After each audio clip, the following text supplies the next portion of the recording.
Saludos, llegó la hora de Hablemos de Salud. Soy Widalis Rivera Acevedo y les agradezco su sintonía una vez más en este programa traído a ustedes por MMM Multiclínicas. Hoy desde la Multiclínica de San Juan.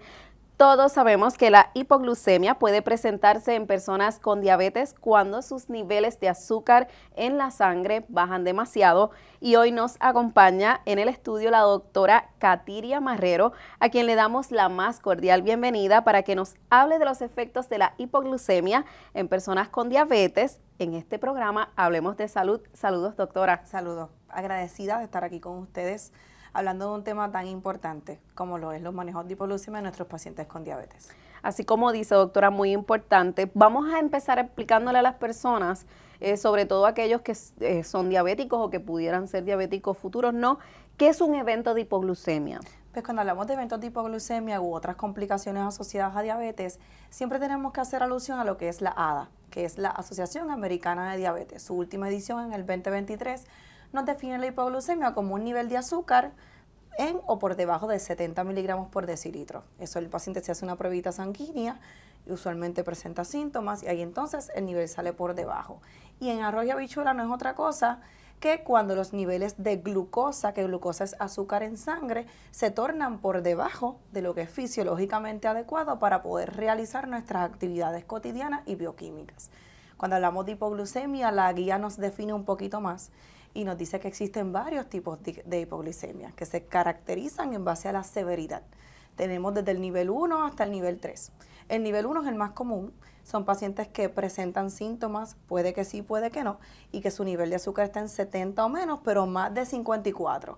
Por lo tanto, no se espera que el paciente, por ejemplo, pierda la conciencia, sino que él mismo pueda manejar el evento de hipoglucemia, manejándolo de la manera en que lo vamos a discutir más adelante. El nivel 2 son niveles por debajo de 54, pero paciente quizás todavía no pierda la conciencia y puede aún así manejar su propio evento. Los síntomas van a ser mucho más severos. Y ya el nivel 3 ya son eventos mucho más peligrosos. Paciente usualmente presenta azúcares por debajo de 30, pudiera perder la conciencia, puede llevarlo a un estado comatoso e inclusive la muerte, y va a necesitar la asistencia o de algún familiar o amigo, persona que la acompañe, o inclusive buscar ayuda médica.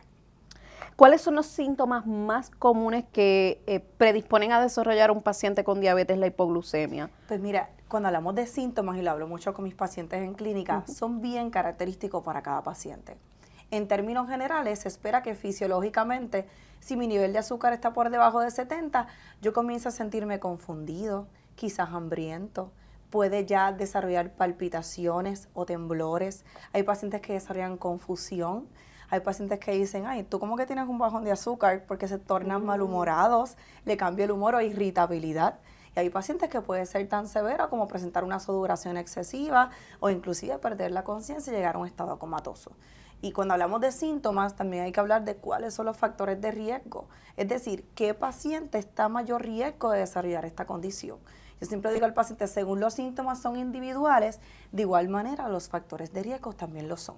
Entre ellos, a veces saltamos comidas. Nos levantamos, siento el estómago como cerrado y no quiero desayunar, pero aún así me tomo mis medicamentos. Hay que consultar si hay medicamentos que tengan un requerimiento en particular, ¿ves? Si debe tomarlo con la comida o sin la comida.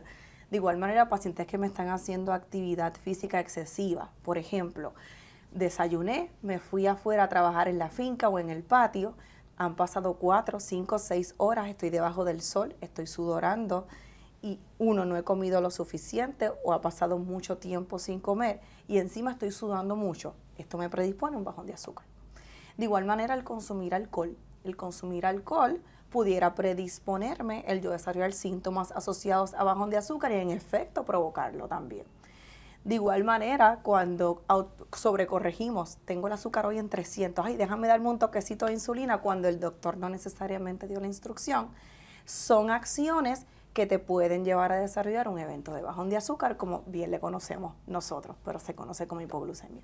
¿Qué medicamentos puede enmascarar los síntomas de la hipoglucemia? Pues por eso a mí me gusta siempre decir al paciente que la hipoglucemia, al igual que la hiperglicemia, son bien característicos de cada paciente.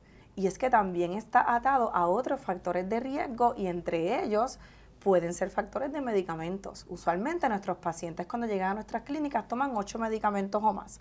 Y esos medicamentos en su mayoría están indicados, porque además de tener diabetes, quizás el paciente también necesita unos medicamentos como los son los beta bloqueadores, que tienden a enmascarar síntomas. ¿Y cuáles síntomas enmascaran? Todos los síntomas que acabo de mencionar, a excepción de la sudoración y el hambre. Por su mecanismo de acción, los beta bloqueadores como lo son el metoprolol, carvedilol, propranolol, entre otros, por su mecanismo de acción puede evitar que usted tiemble o puede evitar palpitaciones o confusión porque puede nublar esos síntomas. Sin embargo, el paciente usualmente va a presentar sí sudoración y cambios en el estado de hambre. Y esto es bien importante porque entonces cuando hablamos de hipoglucemia, si el paciente ha sido recetado porque padece del corazón, por alguno de estos beta bloqueadores, es un paciente que tiene que estar más consciente. Espérate, yo tengo este medicamento que la doctora Marrero dijo que me puede enmascarar los síntomas. Y enmascarar no es otra cosa que usted en efecto está presentando el bajón de azúcar, los niveles de azúcar lo confirman, pero usted no se da cuenta. Por eso es bien importante siempre la pruebita de sangre. La pruebita de sangre, correcto. Okay. Y de hecho, aquí en nuestras multiclínicas, dentro de todo lo que hacemos con nuestro paciente, siempre nos gusta que se lleven a su casita lo que es este librito de diabetes en control. Y ahí le promovemos la importancia del monitoreo de azúcar. ¿Y cuándo usted se debe monitorear ese azúcar? Pues mira, ciertamente la prevención es la clave. Dentro de, ¿verdad? Luego van a ubicarlo en pantalla. Pero básicamente en esta tablita el paciente puede escribir la fecha donde sintió el síntoma, la hora, en qué momento fue, si fue antes de comer, si fue después de comer, y en comentarios escribir qué fue lo que sintió. El hecho de que el paciente con diabetes se monitoree regularmente, ciertamente nos va a dar una idea si hay que hacer algún ajuste en alguna parte del camino para prevenir el evento de hipoglucemia. ¿Cuál es la recomendación para esos pacientes? ¿Cada cuánto deben hacerse esa pruebita y deben verificar cómo está ese azúcar en su sangre? Depende de cuál es su régimen terapéutico. Okay. El paciente con diabetes tipo 1, por ejemplo, se conoce que es insulino dependiente. Usualmente su farmacoterapia va a consistir, o su terapia de medicamentos, en administración múltiples veces de insulina durante el día. Por lo tanto, ese paciente está a más riesgo de desarrollar bajones de azúcar. ¿Ok? El paciente con diabetes tipo 2 no es que no está a riesgo, pero está a menos riesgo que el de diabetes tipo 1 y va a estar ligado a la cantidad de medicamentos y tipos de medicamentos que le esté tomando. Si tiene 3 medicamentos o más de diabetes, más encima tiene insulina, va a estar a más riesgo. Así que a ese paciente se le dice, usted monitoree el azúcar al levantarse, en la noche al acostarse y durante el día puede que el doctor le diga, es bien individual, monitoreala antes del almuerzo o antes de la cena o 2 horitas después, dependiendo de cada paciente. Pero eso es bien importante portarse bien, ¿no? Claro. Por eso es que es este monitoreo que ustedes tienen en esta guía, ¿no? Correcto. ¿Qué recomendaciones le podemos dar a esa persona? ¿Qué le podemos decir? Yo sé que usted ha hablado de que son diferentes los casos, ¿no? Claro. Y obviamente cada diabético es diferente, pero ¿qué debería de hacer por lo general siempre un diabético para portarse bien?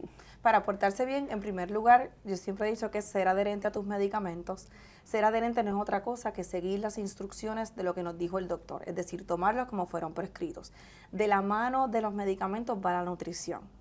Aquí en las multiclínicas tenemos nutricionistas que se sientan con nuestros pacientes, que dialogan cuáles son tus gustos, vamos a corregir, en vez de una tacita de arroz, vamos a comernos media taza de arroz, en vez de un guineo completo, vámonos con medio guineo. ¿Cuántas horas pasan entre comidas? ¿Cuándo es que te está dando ese bajón de azúcar? Entonces yo, la farmacéutica, ayudo en el ajuste de medicamentos junto con el especialista o el doctor de medicina, y entonces el nutricionista nos ayuda a identificar, usted puede hacer estas merienditas entre comidas para evitar un bajón de azúcar. Así que en primer lugar es farmacoterapia, seguido por una buena nutrición, y en tercer lugar, pues seguir las recomendaciones de no brincar comida y hacer un monitoreo constante del azúcar. Siempre, como ha dicho que no brincar comida, siempre va a ser necesario esos alimentos y esas meriendas también. Claro, siempre van a ser necesarias. Inclusive, si usted es uno de los pacientes que en la noche usted se administra insulina, es necesario que usted se monitoree en la noche antes de administrar esa insulina.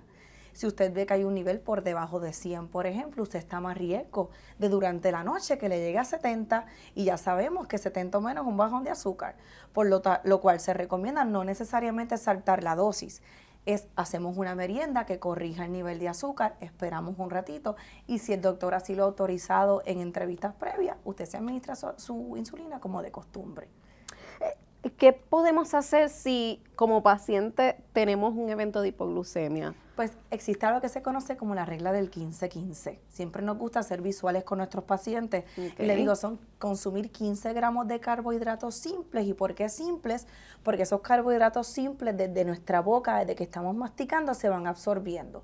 Si son complejos y, por ejemplo, son chocolates que tienen grasa, no se recomienda porque eso requiere pasar por la boca, bajar por el esófago, ir al estómago.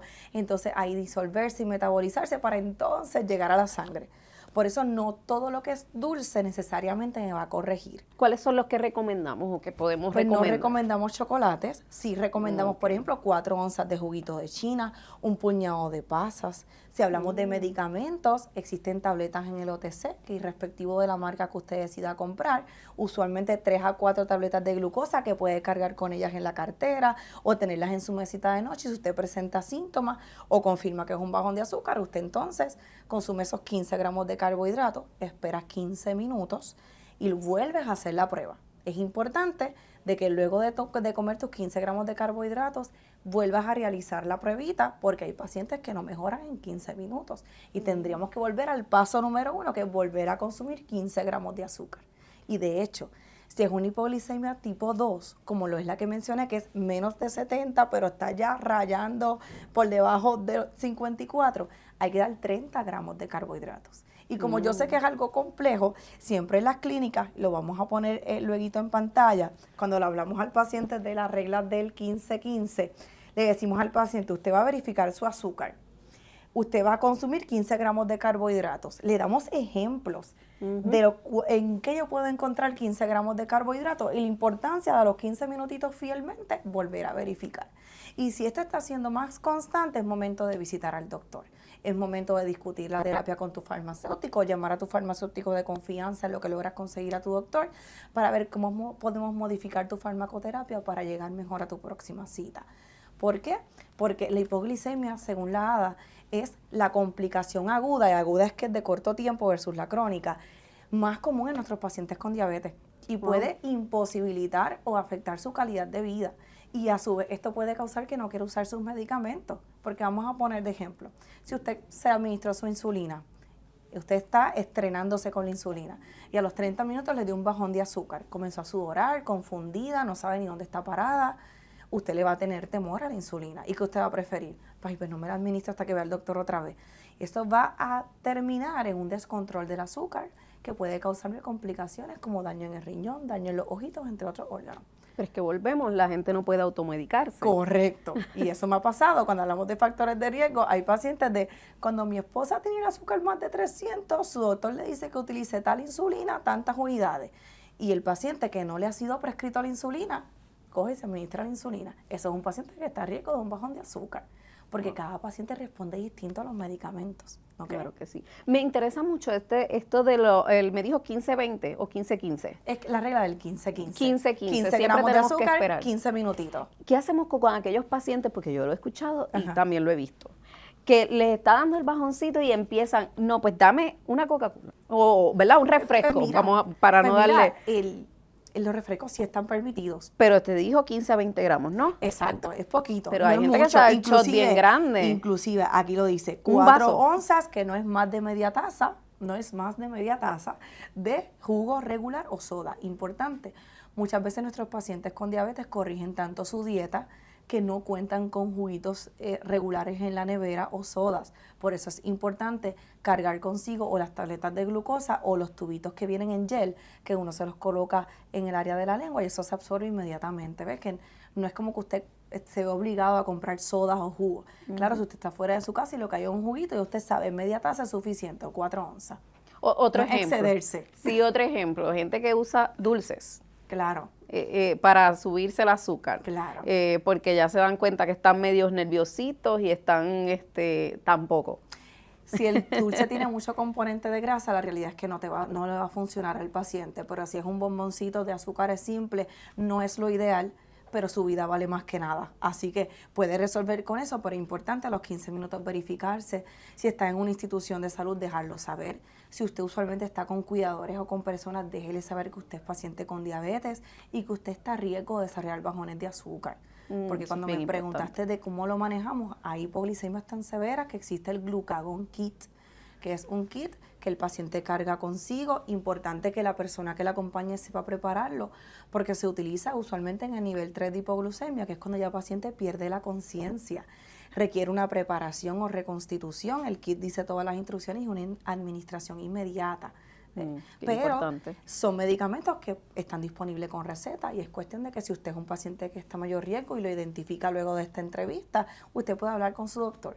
Si el doctor entiende que usted es candidato para el glucagón, él se lo va a recetar. Existen ahora otras marcas inclusive que son intranasales, que también son recetadas.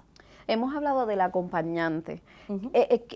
¿Cuán importante es que estos pacientes con diabetes y con hipoglucemia siempre lleguen a estas citas con algún familiar o con algún acompañante que también se informe y se puede identificar con esta condición? Claro, mira, lo más ideal es que nuestro paciente venga acompañado.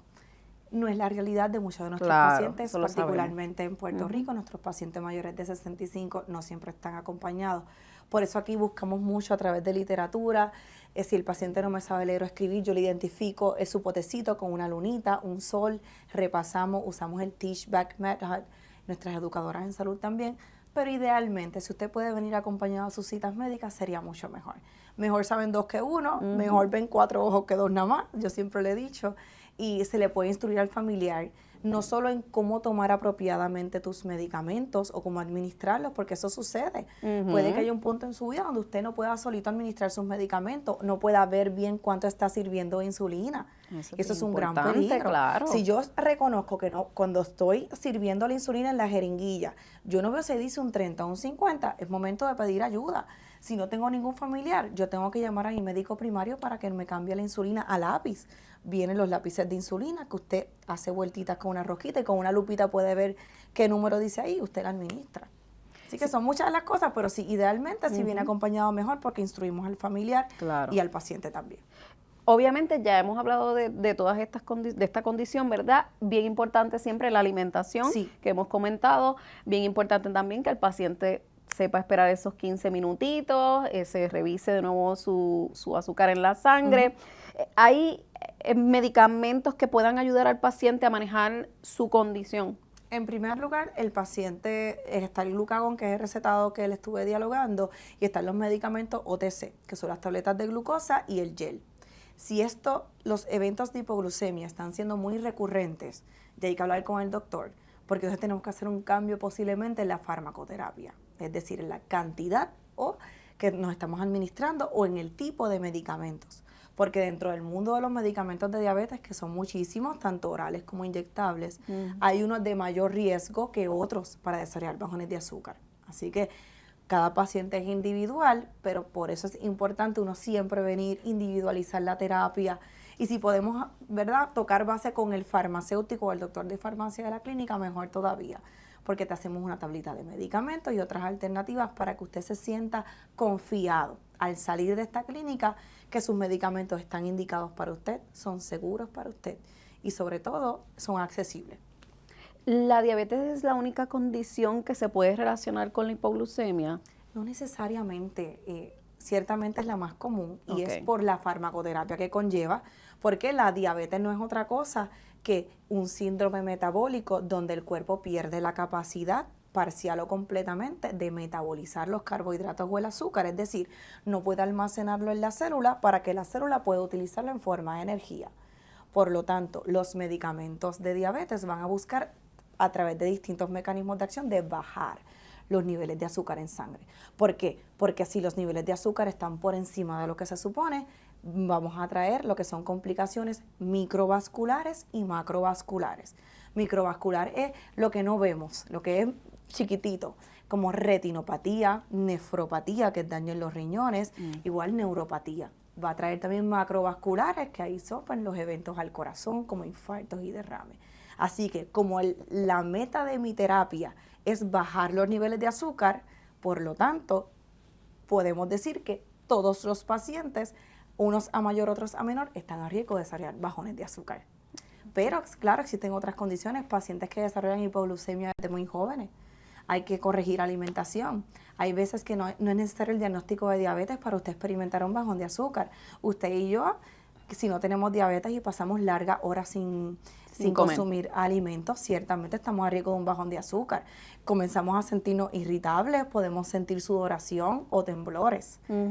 Claro, es menos común. Por eso es bueno que, como una práctica general para toda la población, llevar estilos de vida saludables, que eso incluye no saltar comidas, hacer comidas saludables. Los carbohidratos simples en nuestros pacientes y en nosotros pueden provocar picos de insulina que eventualmente pueden provocar bajones de azúcar. Así que esta charla no es solo para nuestro paciente con diabetes, también lo podemos aplicar nosotros que no tenemos diabetes y que podemos estar a riesgo. Y puede ocurrir también con embarazadas, ¿no? Claro que embarazadas también. El metabolismo de la mujer embarazada cambia y según va transcurriendo los trimestres también. De igual manera, nuestra mujer embarazada me puede desarrollar diabetes gestacional. Y la diabetes gestacional usualmente es tratada con insulinas y las insulinas son los de mayor riesgo de bajones de azúcar. Así que esto es algo que, ¿verdad?, le atañe a toda la población que nos esté viendo o escuchando. Hablamos de la hipoglucemia y usted mencionó una parte importante que puede ocurrir cuando nos vamos a dormir. Claro. Eso podría ser como una hipoglucemia nocturna, algo que puede ocurrir. Hay algunos pacientes que nunca les pasa. Pues usualmente la hemos visto en pacientitos que, por ejemplo, utilizan lo que se conoce como es la insulina basal. Insulina basal es una insulina que usualmente se administra en la noche y tiene una duración de 24 horas. Hay otras basales que pueden llegar hasta 48 y lo que vela esa insulina es mantener esos niveles de azúcar en rango durante ese periodo de 24 a 48 horas. Pero si el paciente se acostó cerquita de un bajón de azúcar y administramos la basal sin corregir el azúcar, estamos a riesgo de que a las 3, 4 de la mañana el paciente se levante sudoroso si es que se percata que tuvo un bajón de azúcar. Pero hay pacientes que lamentablemente en su lecho de dormir pueden quedarse en su bajoncito de azúcar si no tienen quien esté pendiente, ¿ok? También hay pacientes que si utilizan medicamentos como son las sulfonilureas, que ahí está glipizide, glimepiride u otros de estas categorías, están a riesgo también de desarrollar hipoglucemia. Por ejemplo, tengo pacientes que nunca le han dicho que este medicamento se tiene que tomar 15 a 20 minutitos antes de las comidas. ¿Y qué hacen? Se lo toman después. Mira, qué importante. Y este medicamento, dentro de su mecanismo de acción, le envía señal al páncreas, que es quien genera insulina en nuestro cuerpo. Genera insulina y libérala porque viene comida de camino. ¿Y qué pasa si te la tomaste 2 horas después de comer? Que no viene comida de camino nada porque la comida llegó hace rato. Así que es importante este diálogo de tomo este medicamento y cuándo me tomo la sulfonilurea versus cuándo me tomo, por ejemplo, un metformin. Ese es después de comer. Y si yo los utilizo apropiadamente, se supone que yo disminuya la probabilidad de que me dé un bajón de azúcar. Y si aún así me da, tenemos las herramientas del cómo trabajarlo, que es la regla del 15-15. Bien importante siempre esa regla del 15-15. Correcto. ¿Cómo el farmacéutico, en su caso, nos puede ayudar a prevenir la hipoglucemia? Número 1, prevención es la clave. Si yo educo a mi paciente, yo lo empodero de su condición y de sus medicamentos, voy a tener un paciente que cuando salga de la oficina se va a sentir más en control. Al usted sentirse más en control de sus medicamentos y de su condición, usted va a tomar decisiones informadas cuando esté en su casa. Porque al final del día usted puede tener la mejor farmacoterapia, pero si usted tiene alguna duda o le queda un poquito de preocupación respecto a su medicamento, usted va a tomar la decisión de no tomarlo usualmente. Así que número 1, le ayuda al paciente a identificar que el medicamento esté indicado, ¿ok? Existen pacientes que, por ejemplo, vieron a su endocrinólogo y a su médico primario en fechas separadas y no necesariamente uno supo lo que recetó el otro. Farmacia puede que le despache los dos a la vez, esas cosas ocurren.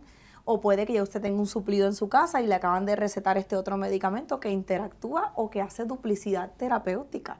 Eso le predispone a usted a desarrollar bajones de azúcar. Así que como doctor en farmacia yo veo que le han recetado los pasados 3, 4 meses. Si hay algo que esté duplicado y que le predisponga a desarrollar bajones. Por ejemplo, he tenido pacientes también que le cambian el tipo de insulina y aún así siguen utilizando las 2 insulinas cuando las 2 actúan similar. Esos son pacientes que pueden desarrollar una hipoglucemia a nivel 3, que es una hipoglucemia bien severa. Como doctora en farmacia también verifico que sea seguro para el paciente. Una de las complicaciones más comunes de diabetes descontrolada, y respectivo si es diabetes tipo 1 tipo 2, es daño al riñón. Y el paciente que tiene un riñón más comprometido va a estar a más riesgo de que los medicamentos que le demos por boca o inyectados se queden más tiempo haciendo la acción, por lo tanto hay mayor riesgo de bajones de azúcar. Ese paciente yo velo por su seguridad.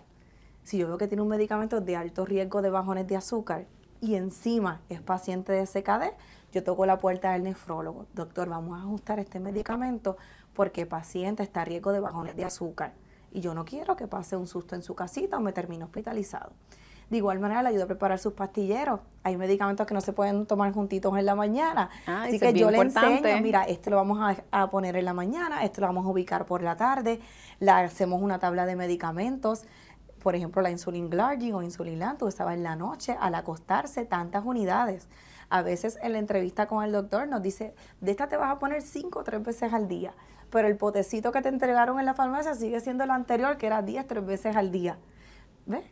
Son cosas que el farmacéutico, el tú verlo luego de tu encuentro o antes de tu encuentro con el especialista, te puede ayudar a repasar esas indicaciones. Igual manera, ayuda al paciente con la administración de medicamentos. Tengo pacientes que se administran la insulina en los lugares incorrectos. Y el administrar en los lugares incorrectos también te puede predisponer o hiperglicemia, que es lo contrario de hipoglucemia, y es diabetes descontrolada porque los niveles no corrigen. O la administras todas de cantazo y había que separarlas en 2 laditos. Hay muchísimas áreas donde podemos ayudar claro que sí. al paciente. ¿Qué experiencias usted puede compartir con toda nuestra audiencia tratando a estos pacientes en la multiclínica? La primera que puedo compartir es que hay mucho desconocimiento sobre por qué tomo mi medicamento, para qué tomo mi medicamento y cómo debo tomar mi medicamento. Y esto me lleva a pobre adherencia, que es no utilizarlos, o a sobreutilizarlos, porque como no sé qué posibles efectos adversos puedo obtener de los mismos, y me ha pasado múltiples veces. Al igual que hay pacientes que le descontinúan un medicamento, ay, pero es que yo no quiero botarlo porque es que uno nunca sabe. Y si yo vuelvo a necesitar el medicamento, yo le explico a mis pacientes, descártelo apropiadamente, dialogue con su farmacéutico en su farmacia de comunidad sobre cómo puede descartarlo, porque el tener múltiples potes de lo mismo, de medicamentos, puede causar mucha confusión. Mientras más identificados estén esos potecitos, mejor. Otras experiencias que he tenido con mis pacientes es que se comparten medicamentos. Ay, qué horrible. Tengo pacientes que el vecino, mire, tómate esta, que esto a mí me ayudó a bajarme el azúcar. Posiblemente usted no sea candidato a ese medicamento. Dialóguelo con su doctor. Existen múltiples alternativas. Si no le agrada el que está tomando, le está cayendo mal, también existen alternativas. Es cuestión de diálogo con el doctor. Gracias a la doctora Katiria Marrero por haber estado con nosotros. Gracias a ti por tenerlo aquí. Gracias. Y recuerden que este espacio Hablemos de Salud ha llegado a ustedes gracias a MMM Multiclínicas. Para coordinar citas puede llamar al 787-522-2482 de lunes a viernes de 7:30 de la mañana a 5 de la tarde. Hablemos de Salud. Buenas tardes.